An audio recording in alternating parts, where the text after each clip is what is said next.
ചോദിച്ച വലിയൊരു പെണ്ണാലോചിക്കണ്ടോന്ന് വലിയൊരു ചോദിച്ചിട്ടുണ്ടോ?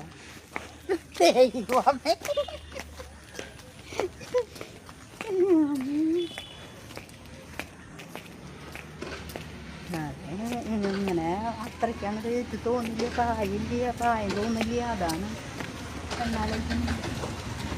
എന്നിട്ട് പറയാ ഒരു അമ്മയ്ക്ക് തുല്യായിട്ട് അങ്ങനെ പറഞ്ഞിട്ട് ഇടൂലേ, ഇരിക്കാൻ വയ്യ.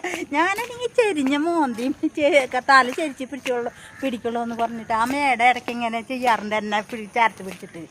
ഇപ്പോൾ മേടായിട്ട് ഇത്തിരി ഉടക്കാൻ ഞാൻ ആള് പൈസ കൂട്ടിയൊന്നും തരാണ്ട് സംസാരിച്ചപ്പോൾ ആകെ ഇതായിട്ട് ഇത് ബ്ലൗസും ശരിയാണ്ട് സുന്ദരി വന്ന തിരുവോണ നാളിലേ ചിങ്ങമാസത്തിലെ തിരുവോണ മേടമാസത്തിൽ മകരത്തിലെ അല്ലേ? മകരത്തിലല്ലേ? അതെ, മകരവിളക്കിന് ജനിച്ചത്. അതെ, മകരവിളക്കിനല്ലേ? കാലത്ത് 6 മണിക്ക്. നല്ലതാണല്ലോ. എന്നിട്ട് എന്താ നിങ്ങൾ എൻ്റെ